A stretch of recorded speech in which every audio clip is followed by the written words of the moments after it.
Many enlightenment teachers will tell you that you're already enlightened, right?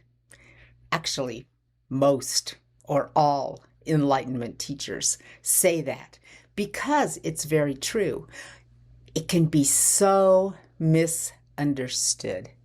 So let's kind of work through a way that we can not only understand it, but be it. In Islam and Sufi studies, there's the idea of the friend, the companion. There's also the idea that Allah, God, enlightenment itself, the universe itself, is standing so close to you, it's as close as your jugular vein. I'd like to put it even closer than that.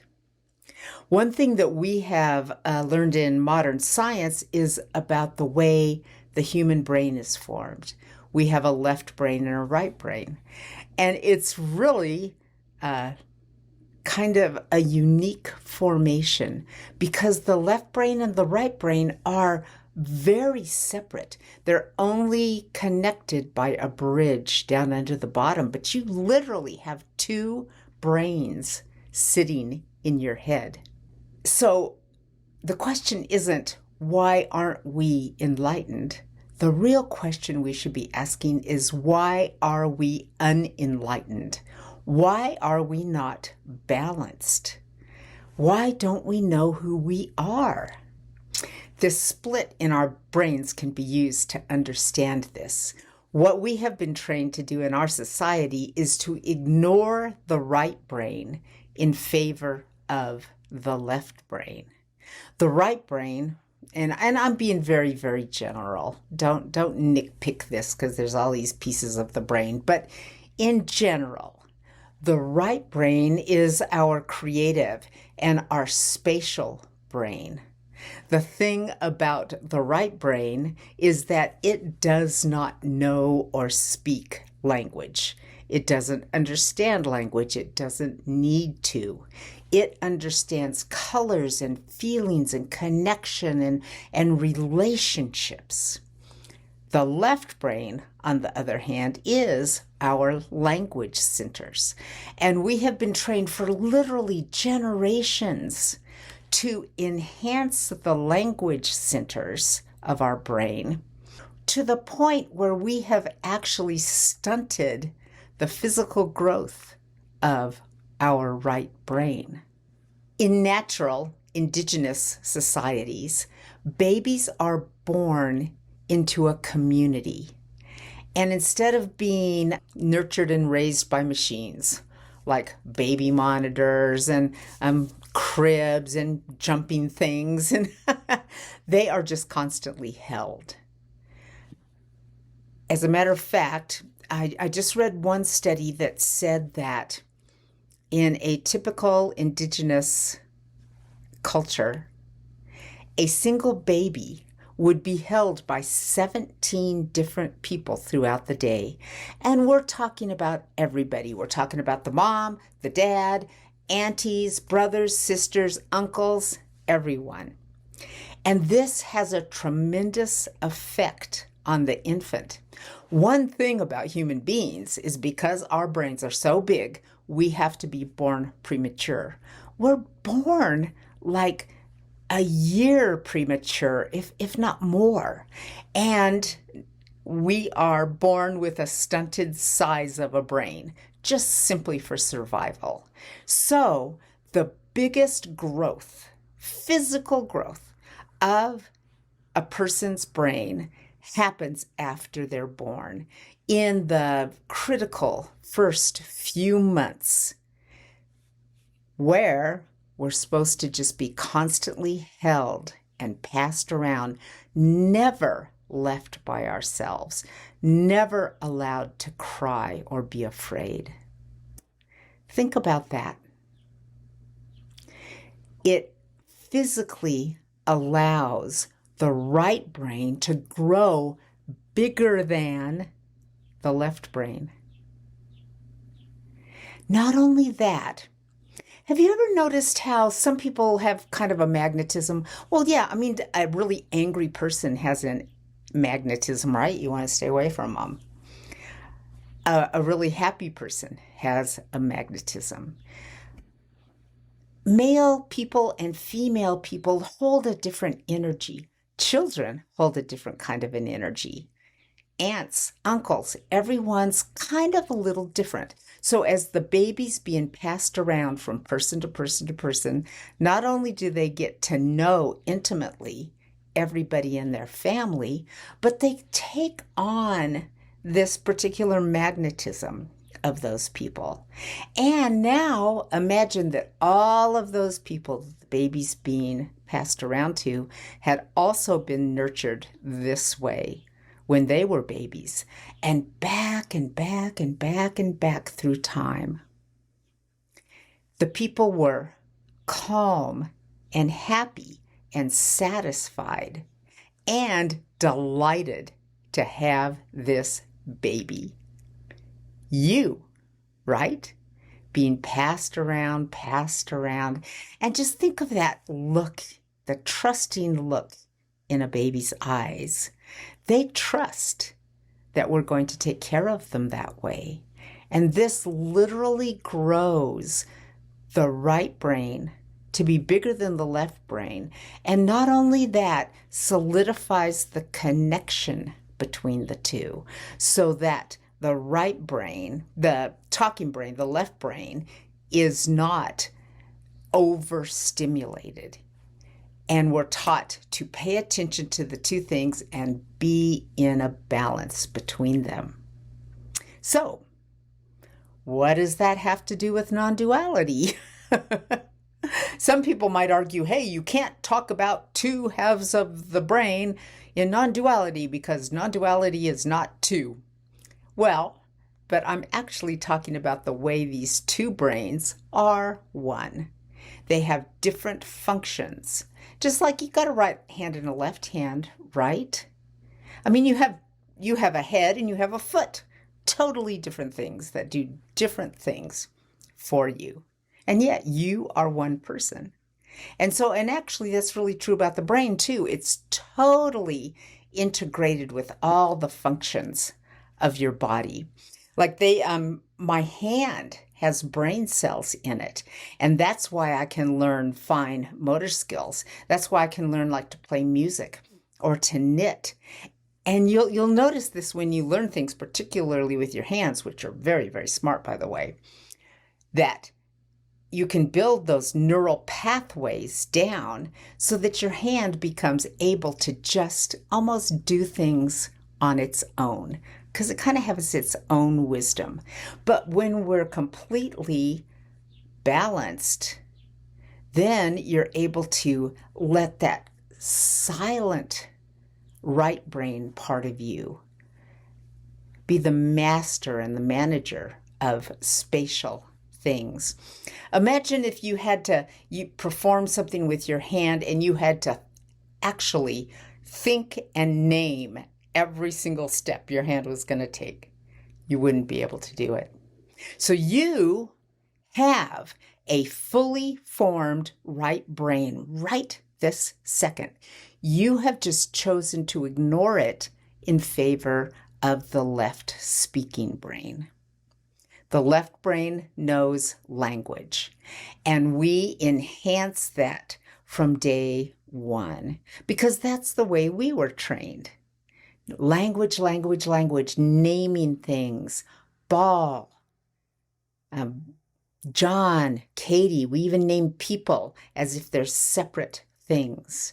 And so our language gets intertwined with our sense of who we are, because every single person has to have a sense of who we are. But when that sense of who we are is just simply coming from our language brain, it's very awkward, just like if I was trying to use my language brain to instruct my hand how to do something.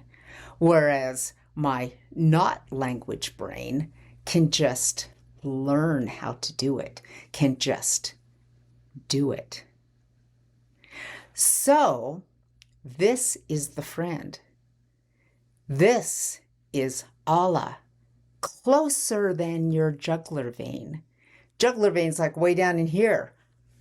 Your left brain, right brain connection is right up there inside your sense of who you are. So just start knowing that this silent part of your brain is as important as the speaking, talking part. And you'll start coming into balance, because that spatial relationship part of your brain wants to be there as your helper. It's always been there. So this is the reason why anyone who becomes enlightened goes, oh my gosh, I was enlightened all along. Because the right brain was always there. And it's not like they went into the right brain, completely in, because if you were completely into the right brain and the left brain stopped, you would be ill. You wouldn't be able to speak. You'd probably be dead. You got to have both. You got to have the balance. Okay, so why does this really matter, and what does this have to do with non-duality studies?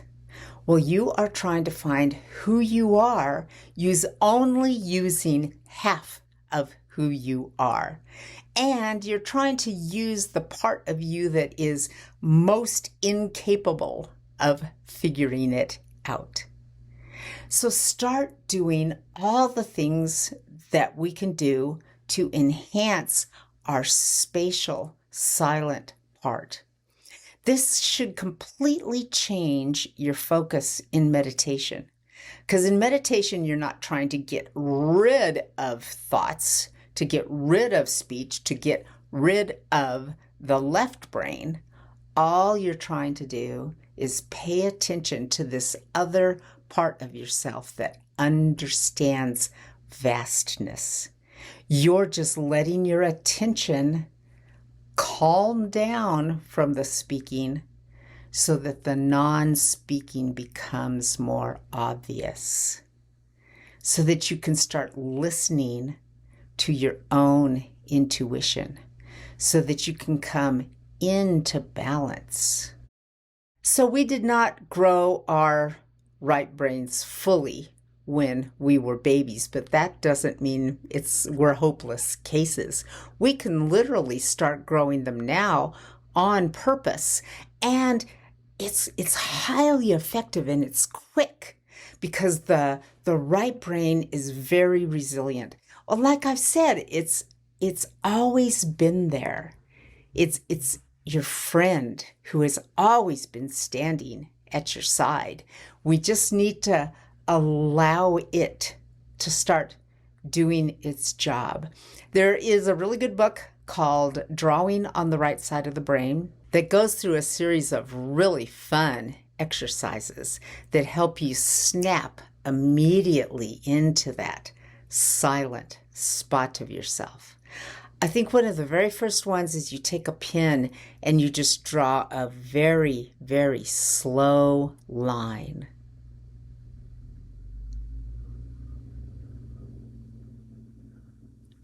It works instantly because you have something to concentrate on.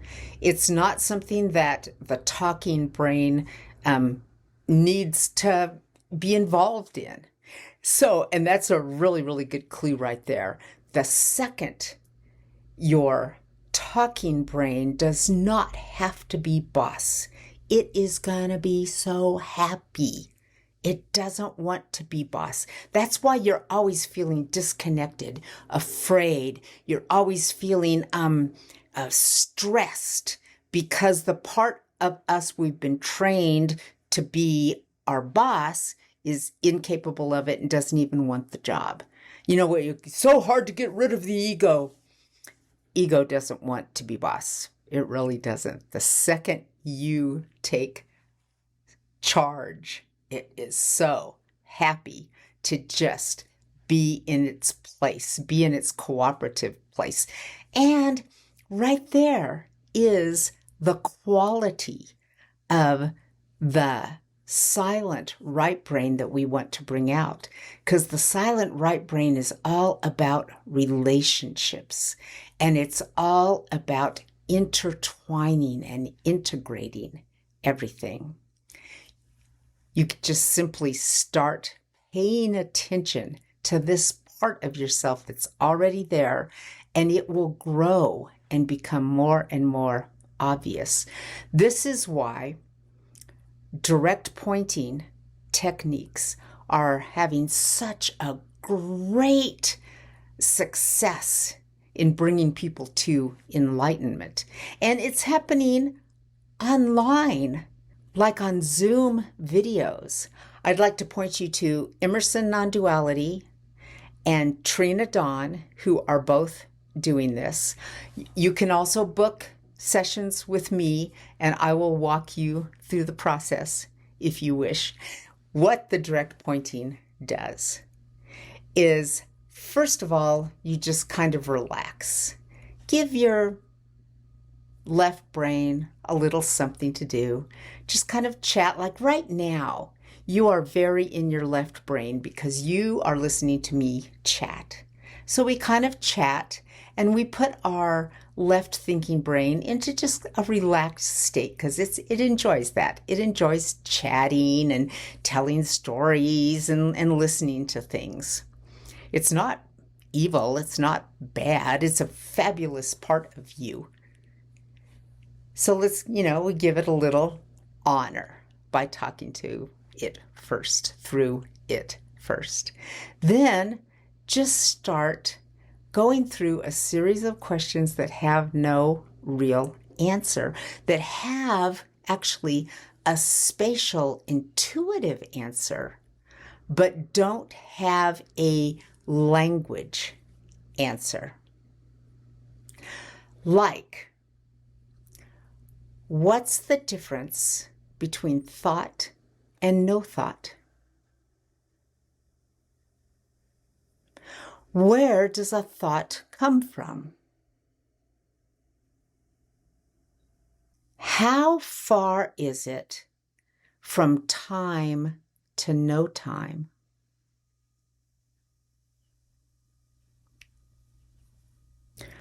What are you without language?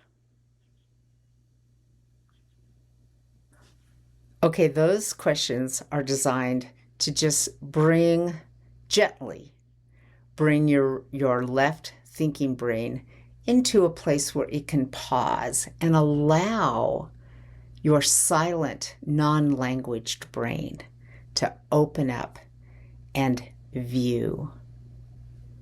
Now let's actually work on enhancing that right brain itself. What part of you sees beauty?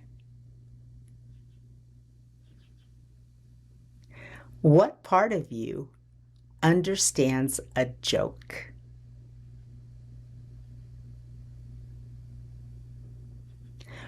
Where does happiness come from? These are all things that your non-language brain just knows.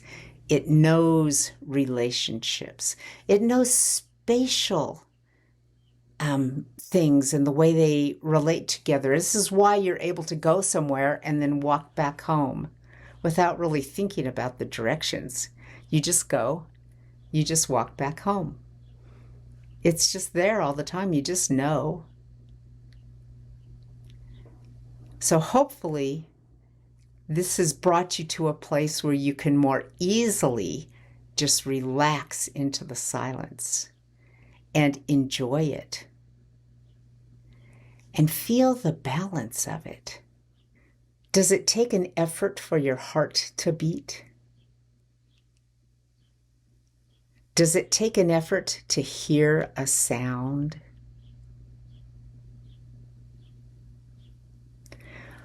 What is between thought and no thought?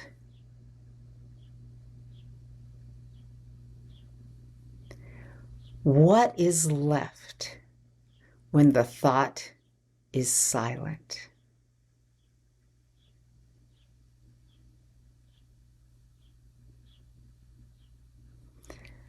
This part of us is as powerful and awake as the language part of us. And it's our balance. This is who you are, this fullness. Welcome home.